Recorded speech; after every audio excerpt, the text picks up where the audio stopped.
of weather at least. The Art Lewis Show is presented by Westside Decorating Center. Visit them 5789 State Street in Saginaw or go to westsidedecoratingcenter.com. As I mentioned, Jonathan Dent filling in for Art today. Art's out for the remainder of the week, but he'll be back on Monday. During the 10 o'clock hour, I'm not sure if you're aware, but May is National Mental Health Month, and we'll be talking with Brandon Hilliker. He has an amazing mental health story, and now he's doing things to raise awareness and just living a great life. So we'll be hearing about that. He was on one of our weekend shows a while ago. But during the 9 o'clock hour, we'll be talking with the host of one of our other newest, the newest weekend show that we have here on WSGW. He is Kevin LeDuc of Max Loves Midland. Good morning, Kevin. Good morning, Jonathan. Thank you for having me. We're so excited to be a part of the WSGW portfolio. Absolutely. And I'm just going to take a second to plug our podcasting here real quick because I don't know if you're aware of this, Kevin. I was only made aware of this morning. But as you're hearing me, you can hear the Art Lewis Show online, Spotify, Audible, Apple Podcasts. We're on YouTube. You can find us. The easiest way is the WSGW website. But as we are talking right now, this will be the 1,000th podcast episode of the Art Lewis Show to go up online. I feel honored. This is a huge moment here. We're glad to have you. It's just a shame Art couldn't be the one the one doing it. But no, we love that, and each one's about 30 minutes, so that's over 500 hours of Art Lewis Show that you can find online, as well as a lot of our other great weekend shows and daily shows. Terry Annie's Farm Show is on there as well. So, but the easiest way to find Max Loves Midland Show is probably, what is it, maxlovesmidland.com? Head over to maxlovesmidland.com. If you want to listen to us, we also have our podcasts everywhere, whether that's Spotify, Apple, Podbean, Amazon, and you can also watch full episodes on YouTube, and obviously you can hear us here on WSGW. Absolutely. That going up, I should know what time you're on here. I'm going to find that out, and we'll say it during the next segment. But just to start things out here, Max Loves Midland Show, I want to say it's relatively new. You've been doing the podcast for quite a while here. But can you give me just the background of it? What it's all about, who you talk to, what can listeners expect when they tune in on the weekends? Absolutely. We've been doing this for a couple years now, and to give you the corporate line, the purpose of the Max Loves Midland Show is to line people, information, and momentum around a shared community vision and priorities so that Midland County becomes a place people choose, stay, and thrive. But really at the heart of that is the idea that when people emotionally connect with their community, they take care of it more. It becomes a place they want to be involved in. Rarely do we think about the relationship that we share with the place that we live as a relationship, but it truly is one of the most important relationships in our lives. And when we elevate that connection and we really think about the emotional status of where we live, I believe that's so important for taking care of your community and really being of service to the people around you and the place that you're in. I think that's something that we've kind of lost in today's world, is that sense of community, of knowing who your neighbors are. And it really does start kind of with the people and connecting with the people. And that's something that I really like about the Max Loves Midland Show, is you do a fantastic job of connecting with the people and telling real people stories. Like, that's just something I love to listen to. I love building that human library because it's not always about what we do. I think when we meet someone, it's always asking questions about what we do. Like, hey, you're behind a microphone. How did you get here? What was your tract? Where'd you go to college at? And those questions do get into some personal things, but really it's about who somebody is within their community, how they show up for their place, and the way they feel about the place that they're in. Because that kind of shared value set defines how a community is going to behave, the direction it's going to move in, and kind of where the people are going to move within it. Something that I have loved about different episodes, because as we're putting them together for on-air broadcast, I'm listening through the entire episode, editing it down. So that's another good point. You can hear the Max Loves Midland Show on the air. There's usually about 5 to 10 minutes of extra content if you listen to the online version afterwards, if something catches your ear and you want to go take a look. I will say I found it. It's Saturday mornings at 9 a.m., Sunday afternoons at 4 p.m. So that's when you can hear Max Loves Midland on WSGW and anytime online. But back to kind of telling people stories, one thing that I really like and we've heard this in a lot of our conversations, especially when we're digging into what makes people who they are, is not everybody who's a mover and a shaker in our community grew up in our community. A lot of them chose to come here. A lot of them, life brought them here, and they realized, man, this is a great region. Midland's a great place to be. And I love hearing those stories just as much as I love hearing local kid grew up and really put down roots. Well, I think it's that idea. We have all these incredible things in our communities, right? And obviously, I'm going to be more knowledgeable about Midland, but we have this awesome minor league baseball park. Well, other communities have that as well, right? Well, there's this cool riverfront in the Tridge. Well, other communities have that too. We have a great center for the arts. We have awesome architecture. We have these cool gardens. And other communities also have those amenities. But the idea is we are the only one with that particular collection. You could say the same thing about Bay City. You can say the same thing about Saginaw. We all have our own unique collection of amenities. And how we package that and how we shape that narrative and how we talk about that is so important, because if we're not building ambassadors within our own community to say this is an incredible place and telling the stories of the people that chose our communities and said, I intentionally want to live here, we're doing ourselves a huge disservice, because our biggest ambassadors are the ones that are already here that can tell the stories of why they chose this place to live. And I think if you grew up in the area, you kind of take some of this stuff for granted. Of course, Dow Diamond is right there. Of course, the Dow Event Center is in downtown Saginaw. Of course, there's great restaurants all over the place here, but I'm just going to sit at home. Whereas you talk to somebody who chose this region and it's like, wow, there's so much to do. And I think sometimes we take that for granted, and it's cool to hear the excitement around that. So what kind of people are you talking to on the Max Loves Midland show? Because you seem to kind of cover a very wide variety here. We want to span the gamut. We don't just want to tell the stories of folks that are presidents and CEOs of companies, although they're obviously welcome to be a guest on the show as well. But we want to tell the story of everyday Midlanders and people that are the boots on the ground, making change within the community. Folks working at local nonprofits, folks working at local coffee shops, folks that might be coaching youth sports. Really, we run the gamut because we want to tell the stories of diversity. We want to tell the stories of everybody within our community from all walks of life and all ages. Truly, the idea behind Max is a mascot, and we want everyone to be able to identify with Max. And that's why on our logo we have those cool sunglasses. It's because we want to see Midland through your lenses, because everybody's going to have their own particular view of our community. Absolutely. And we're going to take a quick break, but when we come back, I want to get the Kevin LeDuc story. Ready to update your home and... Welcome back to the Art Lewis Show. Jonathan Dent sitting in for Art today. You just heard that promo for this weekend's United Shades of Grey episode. If you get the chance, really good story. Kareem's longtime co-host Mark Bassett recently had a family tragedy come up, but just the story of it and kind of the attitude that they had through it all. We just had that recording yesterday, and bring some tissues. It's a tearjerker, but it is an amazing conversation.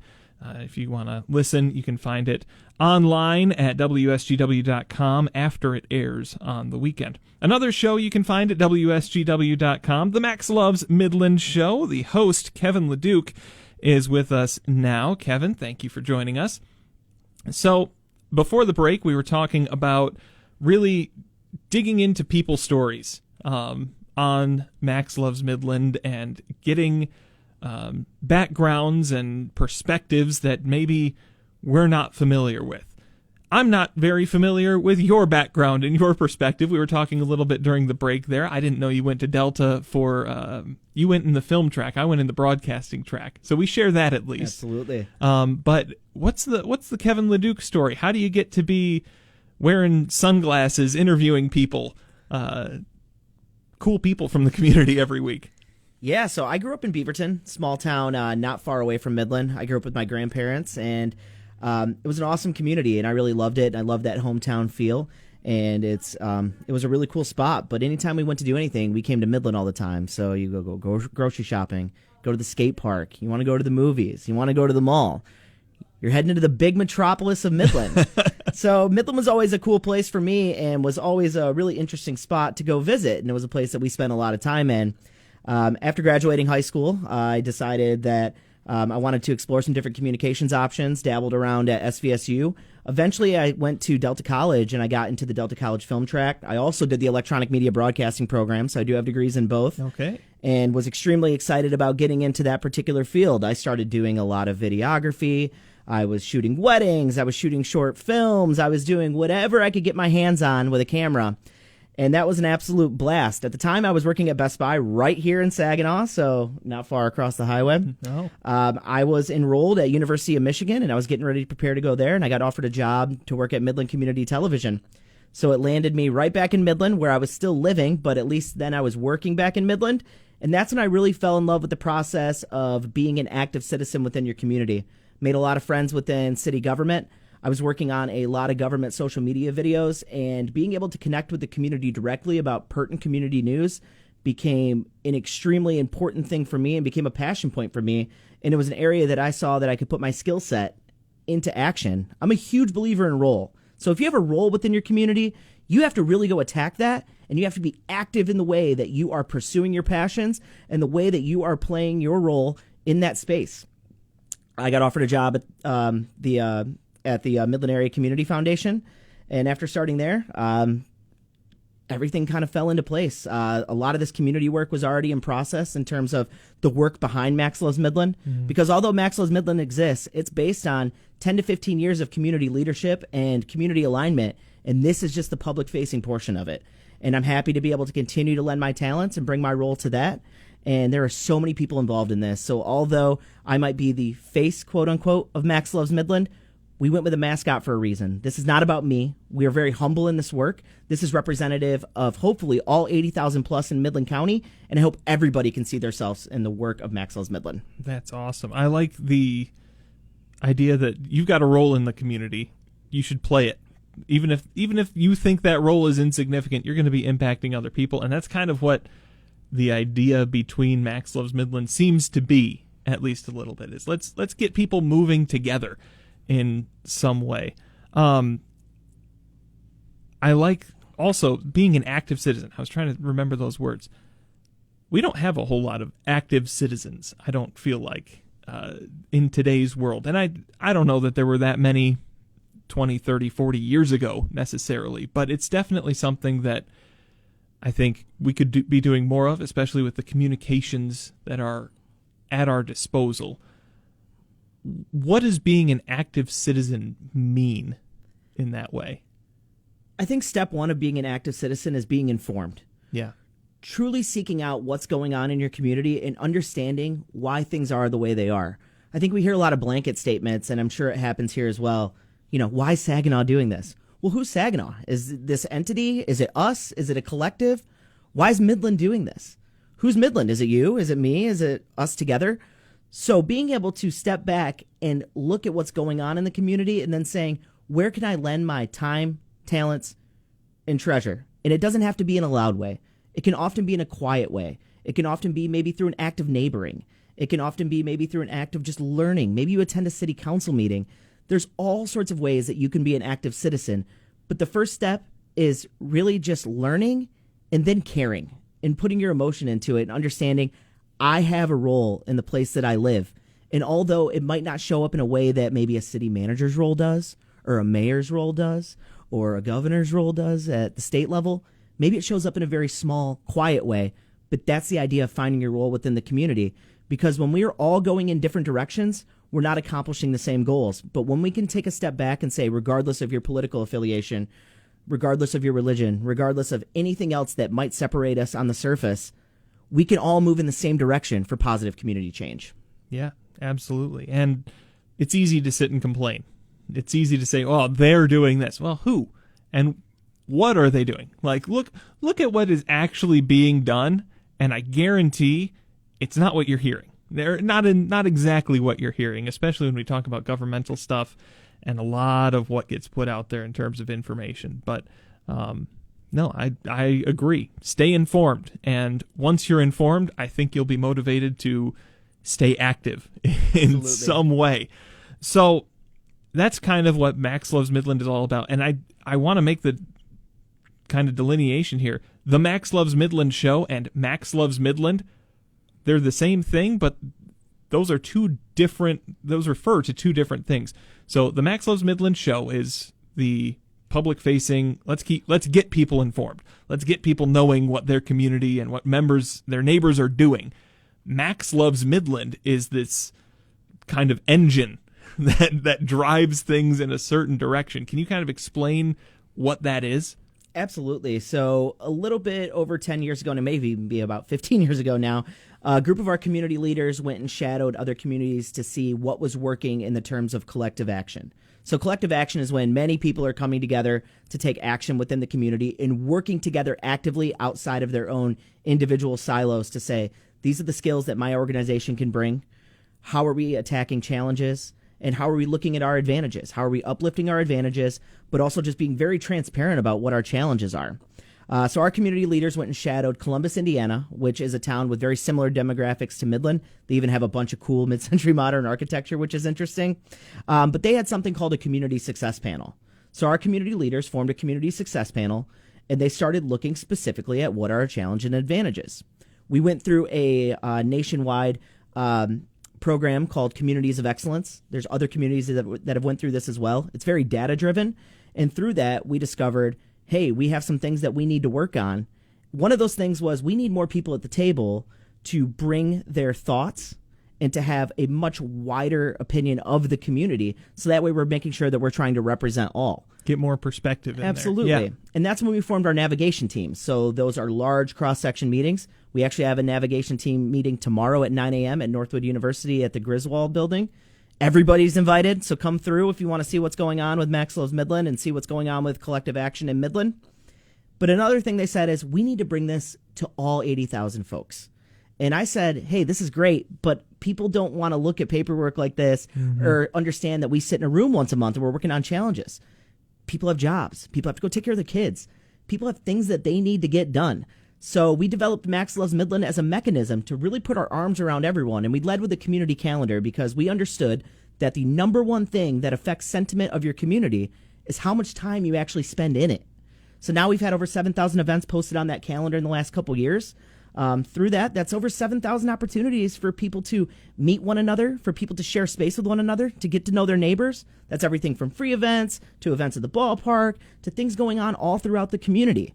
And then the storytelling piece had to follow as well because we had to feature the people of Midland because when you're putting content out, you want that to be able to be long form, but then also drill it down into short form segments so people can take even 30-second bits of what's going on in their community and hear that testimony of their fellow Midlanders. Absolutely. And the community calendar still running, maxlovesmidland.com. This is all kind of an arm, I guess, of the Midland Area Community Foundation, correct? Midland Area Community Foundation is the backbone organization for the Community Success Panel and for the Max Loves Midland Initiative, but there are so many diverse organizations and voices at that particular table. We do not claim to own this solely, but we are the backbone organization for it. But we are working alongside county government, city government, other impactful nonprofit organizations, large companies, small business owners, you name it, real estate agents. There are all sorts of folks at this particular table making this wheel turn because it's not about one organization, and we want to be very humble in this work to say this is not about us.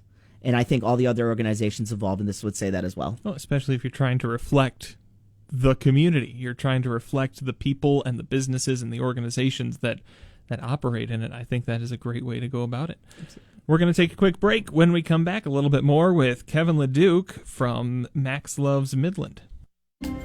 Are you overdue for...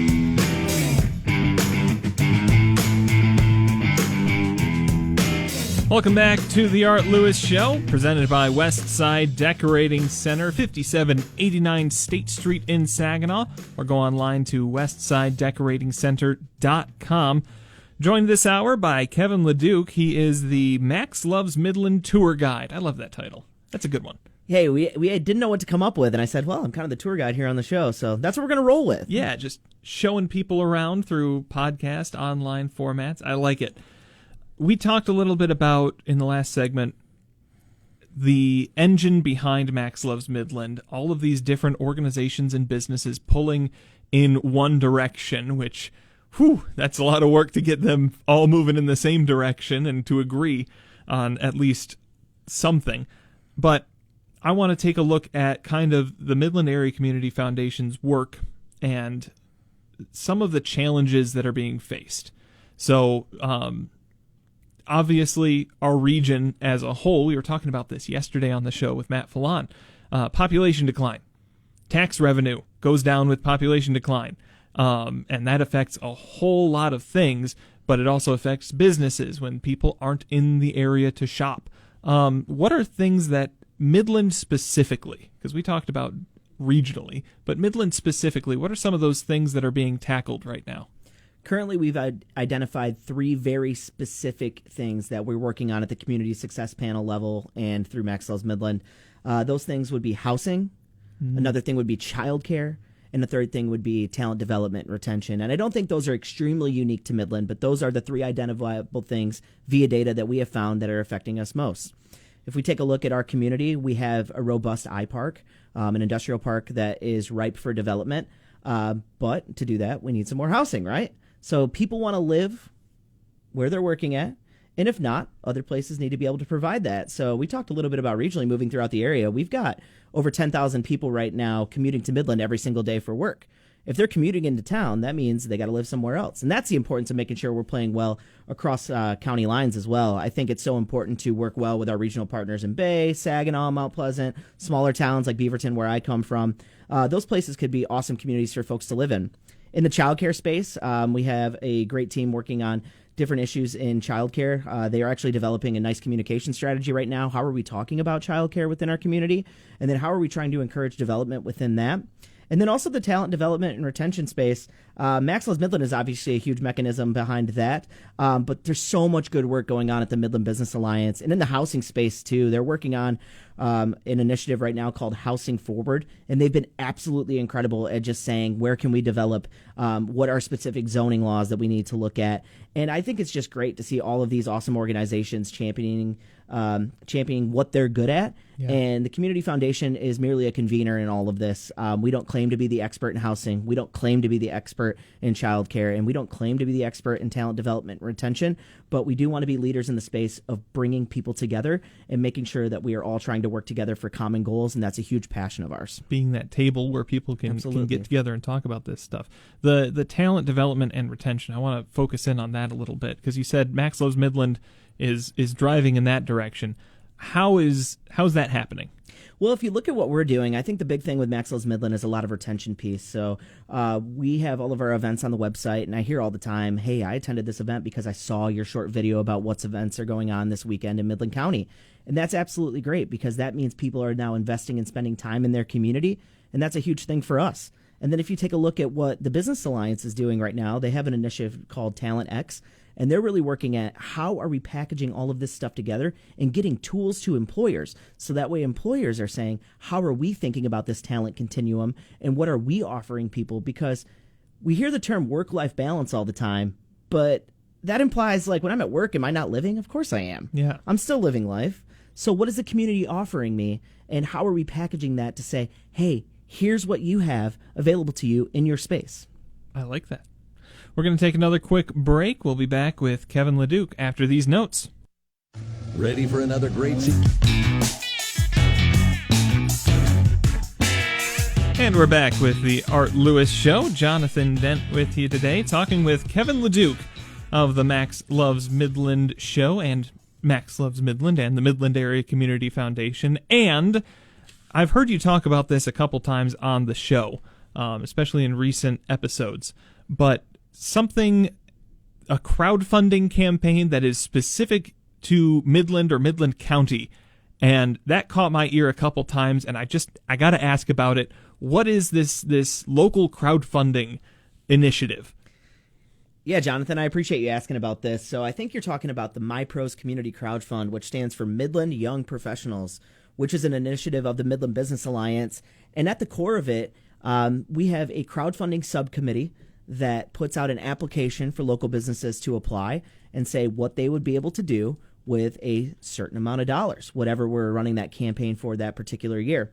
And the idea behind that crowdfund is the community raises so much in funds, and then that they are matched or maybe matched at a higher level to a total package for that particular business to create their change. The Midland Area Community Foundation, we provide the matching funds through our Impact Investing Committee. That total package comes through with donations. We then give all of that over to the Midland Business Alliance, who grants those dollars out to the business who actually completed the crowdfund. So it's an awesome collaboration between young professionals, the Midland Area Community Foundation, and obviously the Midland Business Alliance and the business that receives those particular funds. So recently we completed a crowdfund for Live Oak Coffee House on Ashman in Midtown in Midland, and they're going to renovate their awesome space upstairs. It's called the Ashman Loft, and that's a multi-generational space that's going to provide programming both for kids and adults. So it's a really awesome way for young professionals to take a stake in business development in their community, and a great way for community members to vote with their dollars. And a lot of times with crowdfunds, there's cool incentives, so people get some cool stuff too. That is a neat way to do it, because then it is, I helped make that. That you can take some credit, some ownership, at least in your mind, not on paper. But I helped make this happen. That's a cool initiative to kind of have. I'd love to see more of that around the region. You mentioned Live Oak. This weekend on WSGW, the show will be Renee Decro of Live Oak, and you can hear a little bit about what they're planning to do with that space and kind of how they're going to go about that. How long have you been doing the Max Loves Midland show at this point? Max Loves Midland launched as a show about 2 years ago now. 2 years. And we launched a community calendar maybe about 3 years ago. But it was really 2 years ago that we said we need to really elevate our storytelling in this space to make sure we're getting the faces and testimonials of Midlanders out there. That's a lot of stories. I want you to pick out 2 that really stand out to you as being, this is what the show is all about. I'm going to pick 2 out, and they're related. Okay. My second episode was with Brad Tunney. He's the voice of the Great Lakes Loons. And when I had Brad on, Brad and I used to do a Detroit Pistons podcast. Go Pistons, Pistons in 7. Anyways, we used to do a Pistons podcast together. And when I had him on the show, you kind of realize male-to-male relationships, we don't talk enough. So I learned a lot about him, and I understood he really had a stake in the community and understood that he wanted to continue to fight for our region and fight for this place. And he chose Midland as his home, chose the ballpark of his place of employment. And he said, hey, my wife and I are looking to possibly make a little bit of an investment in the community. If you know of anything, please let me know. At the time, my friend Grant Merschel, who ended up being on the show later on, had just purchased some property in Center City in Midland. And afterwards, I called Grant and said, hey, Grant, I just had Brad Tunney on Max Loves Midland. And he said him and his wife might be looking to make a little bit of an investment in the community. So I went to Live Oak, ironically, the very next day, and I saw Brad and Grant having coffee. Oh, that's cool. And then the next thing you know, Grant comes on the show a few months later and announces himself, Brad and Haley Tunney are opening a cool new bar in Center City in Midland, and that connection was made because of the Max Loves Midland shows. So to have a tangible space where business development has taken place because of a relationship that was formed through learning about one another on the show, that means everything to me, and that's something I'll carry for the rest of my life. It's really cool, and a lot of people that are listeners or viewers or followers or whatever don't see it a lot of the time, but when you work in the space that we do and putting together these shows and talking with all these different stakeholders, it's really fun when you become that point of connection. You don't even know it. We've had that happen with some of our other shows. I know Christiana Malacara with her That's What She Said show that airs Incredible, on the weekends. Too. Yeah. She's had people come to her and say, I didn't know you knew this person. I just met her, and she's fantastic. And they kind of connected over, hey, I was a guest with Christiana. And they were able to talk about that experience, and they're doing some fantastic things.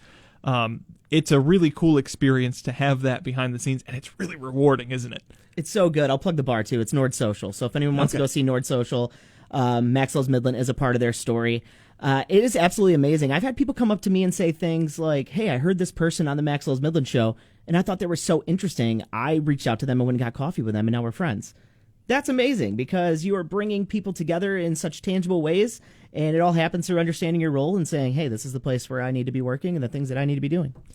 So you're someone who, I'm going to kind of take a little bit of a turn here for the last couple minutes because this is something I'm passionate about. You're someone who understands the importance of local media. You homegrown local media guy here. How do you think our communities are doing, and where do you think we could improve? Wow, there's a lot there, Jonathan. There is. I feel really fortunate to live in Midland in a community that has embraced the Max Loves Midland show. And I also feel fortunate to live in a space that still has a public access television channel. Yeah. That's absolutely amazing because that allows the voice of the community to be able to get out there in tangible ways that isn't always yelling into the void on social media, for example. As good as social media is, it really is it's saturated with all sorts of stuff. It's hard to really get clear messaging from who you want to get it from. Yeah, and the relationships that are taking place, and it's cool to see like Christiana be recognized for the work that she's doing. I know that she's won a few awards for the work that she's doing with her show. This type of work is so important to be able to bring forward. I look at somebody like Phil Ike as an absolute icon in terms of what he's able to do with storytelling in our region. Definitely. I think Riverfront Saginaw is incredible.